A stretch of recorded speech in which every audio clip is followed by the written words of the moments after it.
Ето селската баня.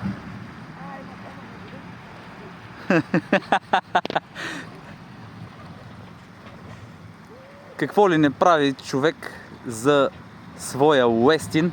Ето, този воблер търсим. Т.е. Генчо го търси. Да видите, за да придобиете някаква представа, ето как гази. Днес сме 30 декември, навръх Нова година. Търси своя воблер, който изстреля в тревите. Уникален бат Генчо от Габрово. Отново готов на всичко в името на риболова.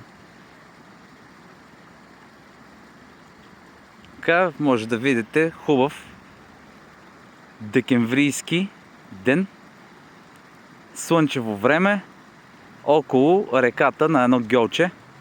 Взе го. Мисля, че ще бъде доволен. Иначе днес, ако не беше намерил този воблер, щеше да отбележи хетрик от изгубени примамки.